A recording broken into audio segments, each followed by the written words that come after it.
The Olympic motto is swifter, higher, stronger.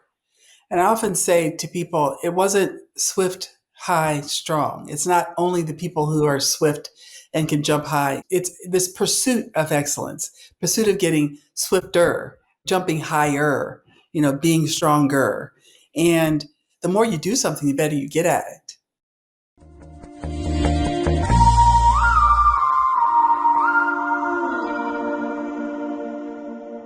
Hello, I'm Karen Horting, Executive Director and CEO of the Society of Women Engineers.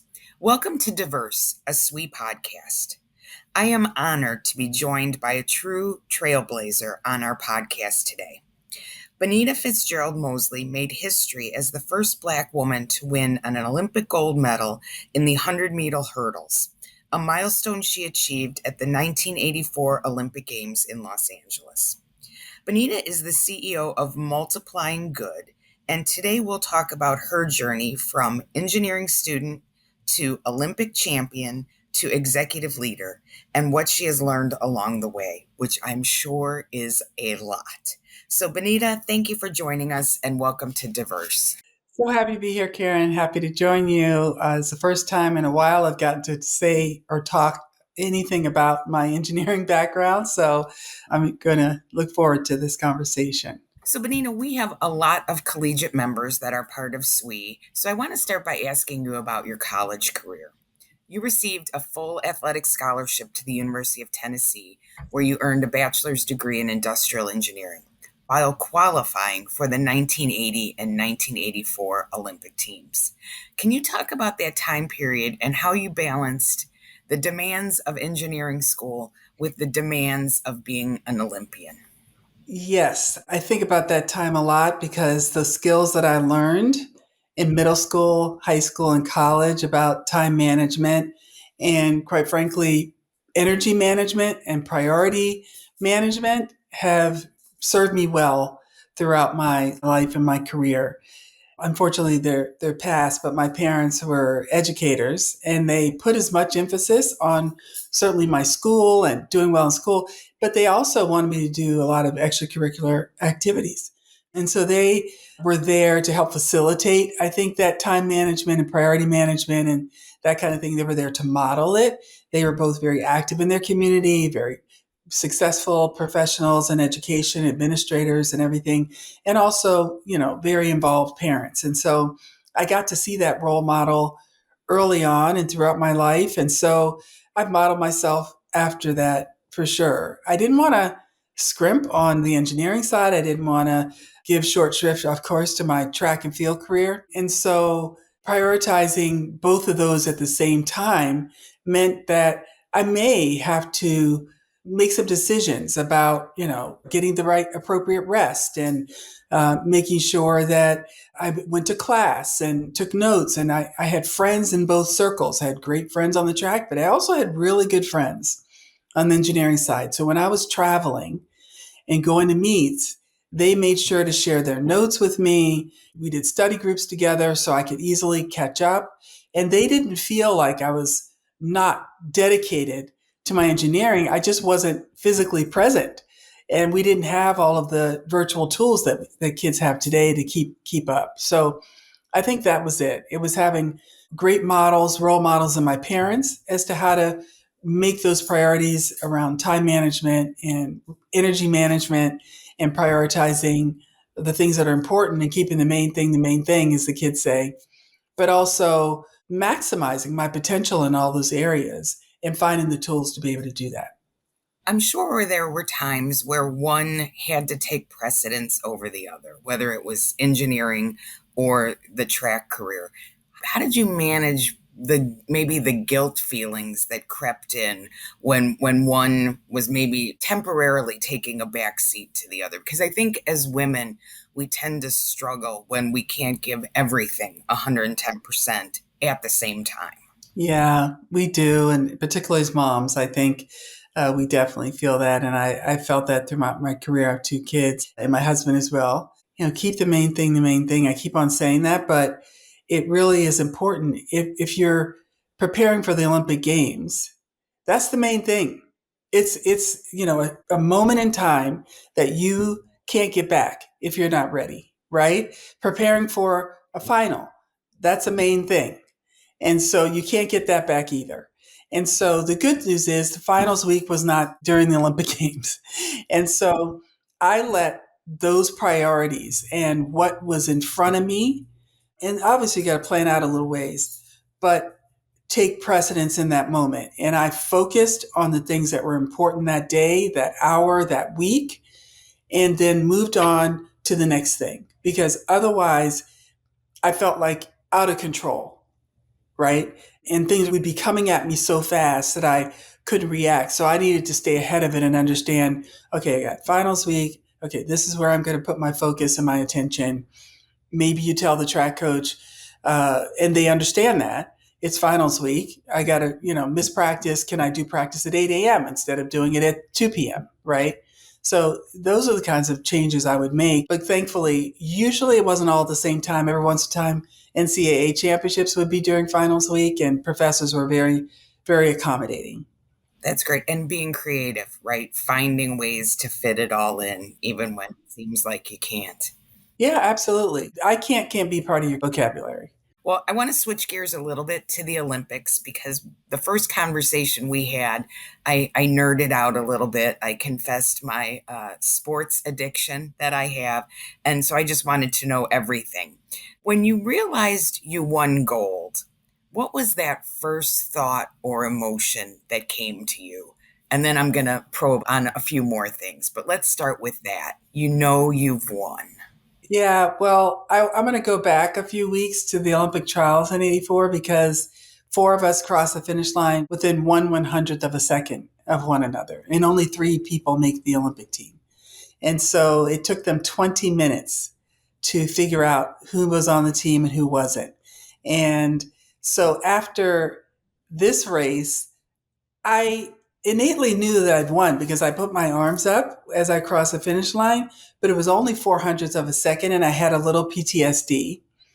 And so as I'm hugging my competitors and they're coming up and hugging me, they knew I won. But until I saw it on the Jumbotron in the stadium, I wasn't 100% sure.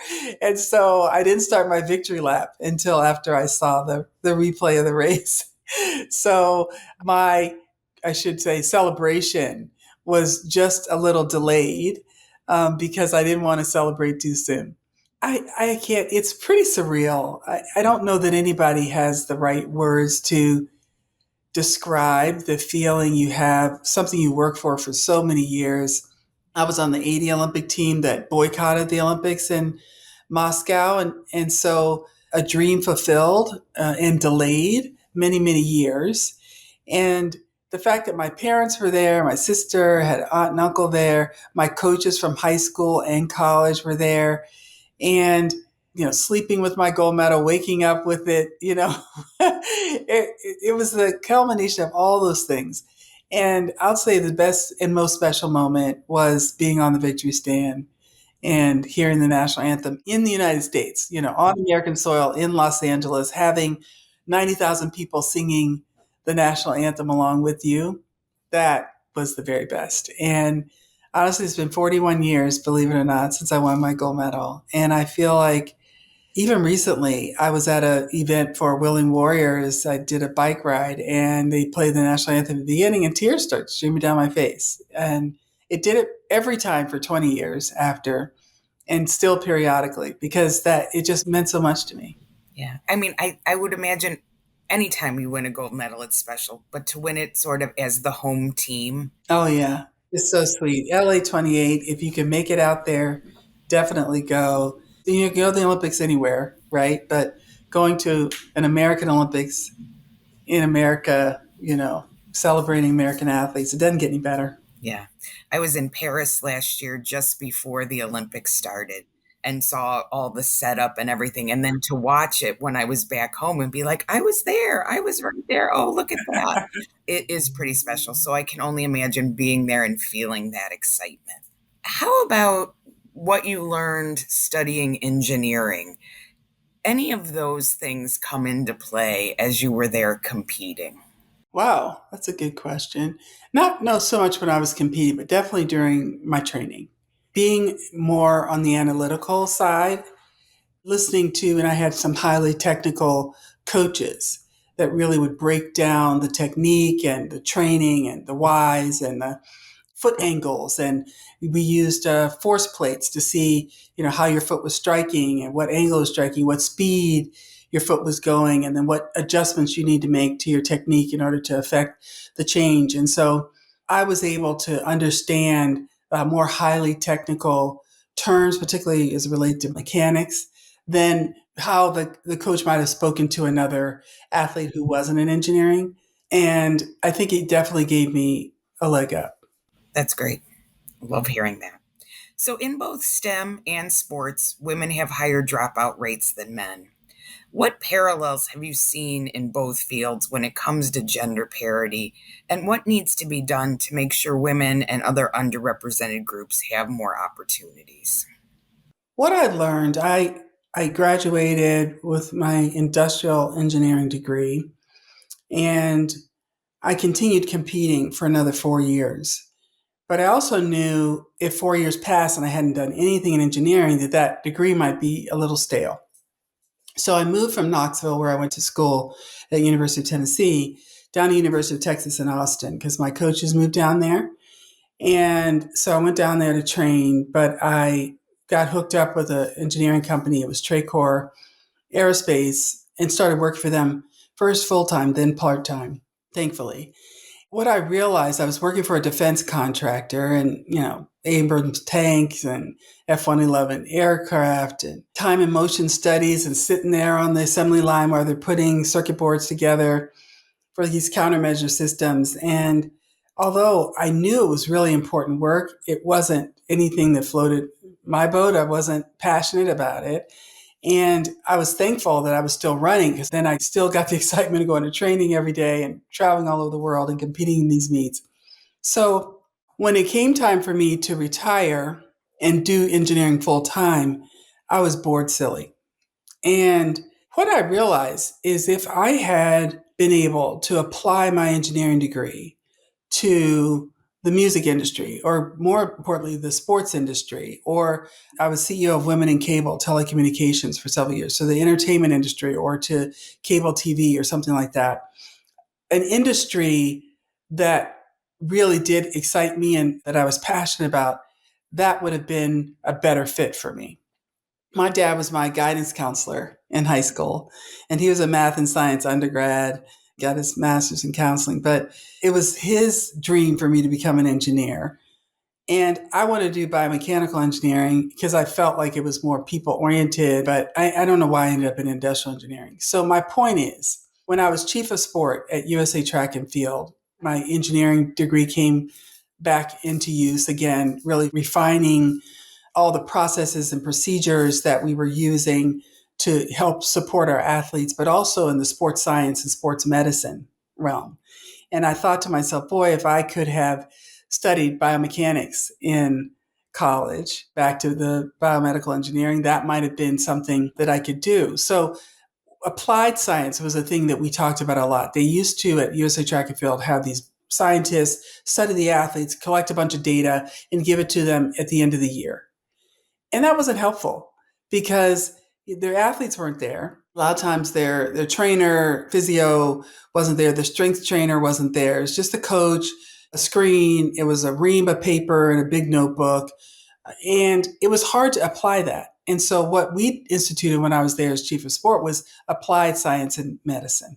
And we took the sports performance workshop. We brought the scientists to the athletes so that their coach and the biomechanist and the physiologist and the trainer and all the minds together could see what changes needed to be implemented and what their role was in making those changes and improving that athlete's conditioning in real time. They could see it on the screen. They were filmed. They could see it on the see. This is what it was. He actually had a stick figure laid on top of the video, so you could see what the optimal position was for your body, or the optimal foot strike, or the optimal hurdle technique was, and what you needed to adjust to get to that optimal thing based upon your body size and everything else. So I say all this to say that I think for women in particular, applied engineering is the key. How am I applying it? What industry am I interested in? What area of business do I want to pursue? What's the bigger picture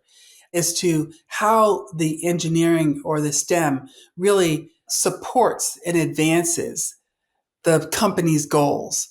And I think when women see that bigger picture, when they are in an industry that they're passionate about or really interested in, then the science, the STEM, the engineering is just a vehicle for them to be able to contribute to that bigger picture. I love that because, I talk about engineering a lot with young people, and whatever you are passionate about, whatever industry you think you might like to work in, they need engineers. I mean, there almost isn't anything where engineering doesn't touch our lives and is part of the process, whether it's in the design and innovation or the manufacturing or the distribution, whatever it might be, engineering's involved. So I love that. Follow your passion. And then back into the engineering from that. Okay, so love music. I love sports. I love medicine. I love the law. I love manufacturing, whatever it is, right? I love cars. Whatever it is, how can I use my aptitude for STEM to work in that industry? And I think that and help us attract more women to STEM. I love that advice. So let's switch now. We've talked a little bit about sports. We've talked about your Olympic career, engineering. Now you're working in executive leadership. How did the lessons from your Olympic experience and your engineering background, how did that all kind of coalesce to prepare you for executive leadership? The Olympic motto is swifter, higher, stronger. And I often say to people, it wasn't swift, high, strong. It's not only the people who are swift and can jump high. It's this pursuit of excellence, pursuit of getting swifter, jumping higher, being stronger. And I've noticed in my career, and I'm sure, most people's lives, the more you do something, the better you get at it, right? And this is constant evolution. And the pursuit of excellence is just that. It really is applying your energy and focus and talent and aptitudes to a particular task or endeavor and finding yourself getting better and better at it. Sometimes just experience, sometimes you go back to school, sometimes you take a course, sometimes you are mentored by someone, sometimes just by osmosis, just because you're doing it more and more often. But however that is, this idea of a pursuit of excellence so that I can perform at the highest levels is the thing that you do on the track all the time. We're trying to shave hundredths of a second, tenths of a second off of our time in order to get better, quarters of an inch, centimeters, however it is in the throws or the jumps or in the pool or gymnastics or whatever it is. Everybody's trying to, that next trick, the Biles 2 or whatever it is. Everybody's pushing the bar. Last night or probably yesterday morning, Sydney McLaughlin-Levrone ran the second fastest time ever in the women's 400. She shattered the American record. It was 48.7. And she then ran 48.2, which is half a second faster in the semifinals. And in the finals, she ran 47.78. Okay. So she, in 2 days' time, took a full second off of a record that stood for 19 years. Okay. That's incredible. And she's the second fastest woman in history in the event and is knocking on the door of that world record, which is just another tenth of a second faster. And she pulled another woman under 48 seconds too. She ran 47.99. And so now that barrier is broken by not just one, but two women under 48 seconds. And now what you're going to see is it's just going to happen all the time, right? I say all the time. There are millions of people who run the 400 every year from, age group all the way up through college and beyond. But you know what I'm trying to say? At the highest levels, these women have seen, and if they can see it, they can be it kind of thing. And so the idea of swifter, higher, stronger, pursuit of excellence, trying to perform at your best is a mantra that happens in track and field for sure, in sport, in my sport career. But I've applied that to my executive leadership because of industrial engineering, right? Industrial and systems engineering, this idea of total quality management and time and motion studies, always trying to shave that time, make a process more effective and more efficient. And so the combination of my engineering background with this pursuit of excellence that I got from track and field, when I approach a new job, the first thing I do is do a new vision and strategy with stakeholders in the organization. First thing I do within the first 2 months, because if you don't know where you're going, you wind up someplace else. And I want to wind up exactly where not only I want the organization to go, but the board and the staff and our key stakeholders. Where are we trying to get to? And how can we drive towards that goal? So being very goal oriented and focused, having a real picture of what success looks like, and then putting the work and effort to get there. Both learned on the track and as an engineer. I love that idea of having the picture of where you want to go. The path may change, but knowing where you want to end up, I think, is so important. Which sort of leads me to my next question, which is something we talked about a lot the first time you and I chatted, which was your personal mantra of why not me? Can you share a little bit of that realization you had? I think it was after you'd made the team and were, preparing for LA and being like, I just want to do well. And then all of a sudden thinking, but why not me? So share a little bit about that. Yeah, it was right. It was after the Olympic trials, and I made my third Olympic team. And the games are going to be on home soil.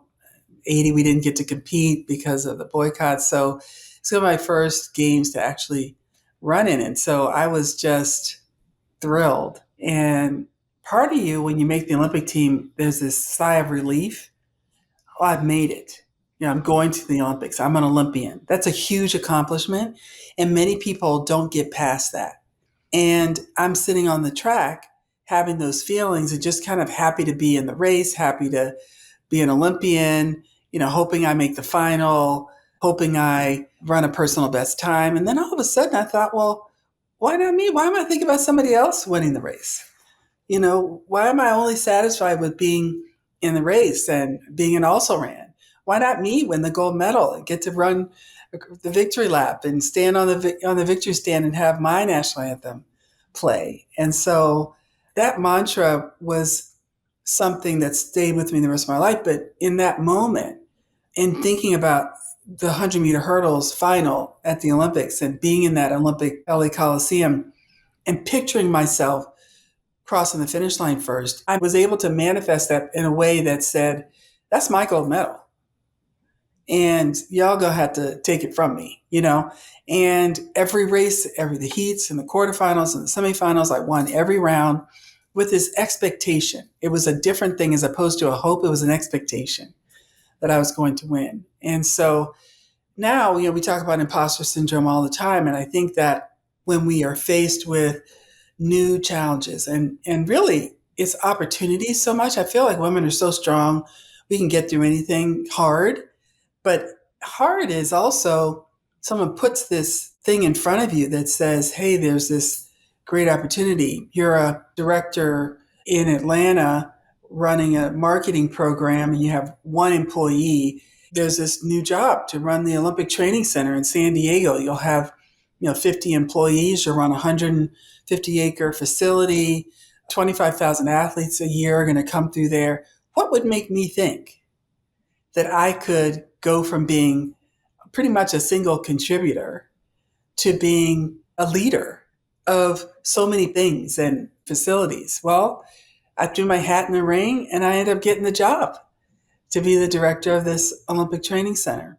I got promoted to be director of all the training centers. And then someone tapped me on the shoulder and said, hey, would you like to come, interview for this job to be CEO of Women in Cable Telecommunications? Well, gosh, I'm the director of training centers. What do I know about running a women's organization in the cable industry, of all things? And I ended up getting that job. And so it's one of those things of don't let those doubts that will continuously creep into your mind to tell you you can't do something keep you from trying at all. And the background, the experience, the intellect that you have, people wouldn't provide that opportunity in the first place if they didn't think you were ready for it. And why not me? Yeah, why not me? Someone's going to get that job. And oftentimes, I'm sure the things we don't either apply for or put our hat in the ring for, and we look and see who did get it, we're like, doggone. I could have done that. Happens all the time. Yeah. When I was in the corporate world, it happened all the time.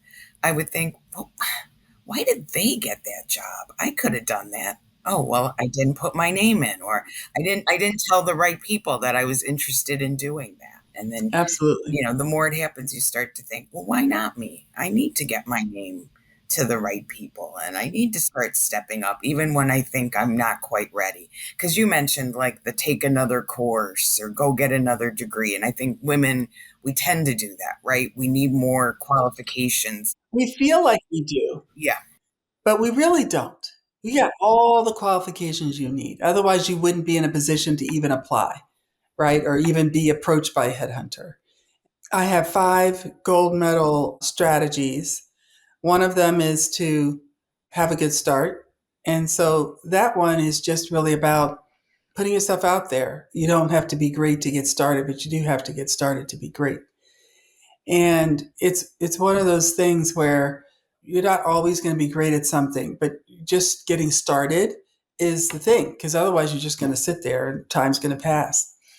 Second thing is to set high goals, and that's back to again to the why not me and the visioning and everything else. It's put it out there where you're trying to go and what you're trying to do, and set those high goals, because even if you get halfway there, you're better off than where you were when you started. Run your own race. That's something coaches tell athletes all the time in track and field.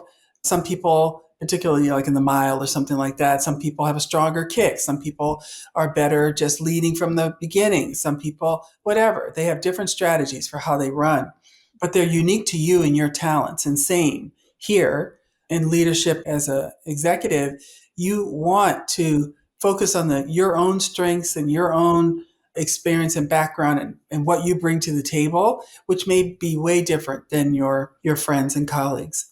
Power through hurdles. We're all going to have obstacles that get in our way, and having the strength and the courage to face those obstacles and overcome them is important. And lastly, to have a strong finish. And that's a little play on a girl who got second in my race, but who had beaten me the year before at World Championships, named Shirley Strong. In that race, she and I were neck and neck at the end, and I just said, "Not today, Shirley." And I was able to snap my lead leg down and beat her by 400ths of a second. So, but have a strong finish really means that sometimes we get to the end of a long project or studying for a test or getting ready for an interview or a presentation, like, okay, I've done enough. I think I'm going to be ready. I know I probably could tweak this or tweak, but I'm just done. Well, just do that last tweaking, do that last little bit of studying, do that last preparation, run through the finish line, because you don't want to, have someone pass you because it happens all the time in track and field. And so have a strong finish means to keep the pedal to the metal to the very end till you reach your goal. Well, I love the run your own race because I think sometimes as women, we're afraid to be our authentic selves and to lead with that authenticity. And you're so much more effective when you are your authentic self and kind of do it your way, what feels good to you. Yeah. I think people can see through it when you're not authentic. When you're trying to do it like the person who had the job before you. Yes. Yes. They hired you because you bring a different perspective. You have a different approach and a different way of leading. And it also kind of goes with the whole keeping up with the Joneses part and the peer pressure part and all those things, even parent pressure. Sometimes they want you to be an engineer, but you'd rather be a scientist, a biologist or something, right? I mean, it could be just that. The noise is out there, but you have to really hone in on what is it I want? What am I good at? And not compare yourself to other people. Yeah. Well, Benita, I have loved our conversation. In this role, I get to interview industry leaders and government leaders, but this is my first time getting to speak with an Olympian who is also an engineer, who is also a woman executive, like the complete package. So thank you so much for being here and for sharing with our listeners. Thank you, Karen. I appreciate the time. I'm Karen Horting, and from all of us at Sweet, thanks for listening.